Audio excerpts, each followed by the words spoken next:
नमस्कार। स्वागत है आपका आपकी खबर में। आज हम आपको बताने जा रहे हैं एक ऐसे व्रत के बारे में जो इस पृथ्वी पे भगवान कृष्ण ने जब गीता का उपदेश दिया तो उन्होंने बताया कि यह व्रत कितना महत्वपूर्ण है। भगवान कृष्ण जब महाभारत के कुरुक्षेत्र में अर्जुन से बात करते हैं तो वह इस व्रत के महात्म्य की चर्चा करते हैं।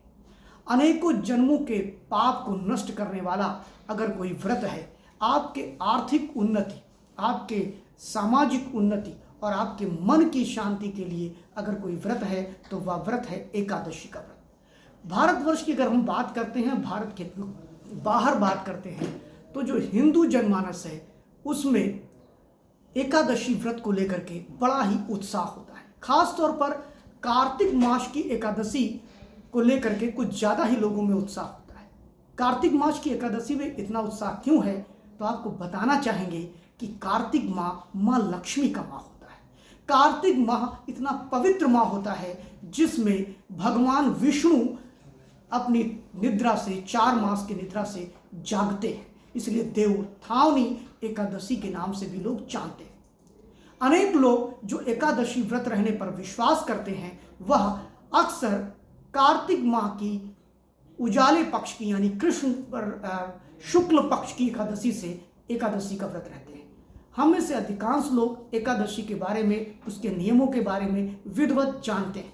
सनातन धर्मी एकादशी को लेकर के बहुत ही सजग होते हैं और यह व्रत मोक्ष प्राप्त कराने वाला है, ऐसा भगवान कृष्ण गीता के उपदेश में भी बताते हैं। फिलहाल अनेक ऋषि मुनियों ने और अनेक ग्रंथों में एकादशी की महिमा का वर्णन किया गया है, लेकिन हम में से बहुत से ऐसे लोग हैं जो अपनी आर्थिक तंगी से परेशान रहते हैं। अपने जीवन में बहुत सी कामनाएं होती हैं जो प्राप्त नहीं होती हैं, वो प्राप्त करना चाहते हैं। तरह तरह के वो अनावश्यक टोटकों में फंसते हैं। हम आपके सामने एक सकारात्मक सात्विक टोटका लेकर के आए हैं, एकादशी का टोटका। ये अगर आप करते हैं तो निश्चित मानिए कि भगवान कृष्ण और साथ में माँ लक्ष्मी आपके घर को भर देंगी, आपके सारे कष्टों का निवारण कर देंगी। जी हाँ, हम बात कर रहे हैं एकादशी के टोटके की, जिसमें बताना चाहेंगे कि एकादशी के दिन अगर 21 माला ओम नमो भगवते वासुदेवाय का जाप किया जाता है तो इसके अच्छे परिणाम आते हैं। आपके सामने आने वाले संकट दूर हो जाते हैं, जो उनको आपको ज्ञान भी नहीं होता है, ऐसे संकटों से हम बच सकते हैं।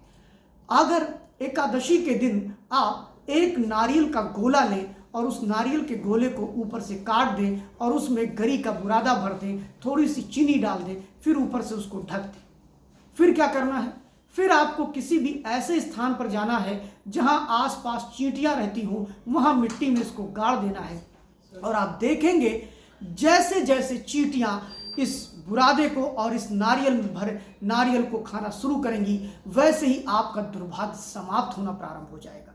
वैसे ही आपके घर की आर्थिक समस्याएं समाप्त होना प्रारंभ हो जाएंगी और माँ लक्ष्मी की व्यापक कृपा आप पर आने लगेगी। आपकी सारी आर्थिक समस्याएं दूर हो जाएंगी।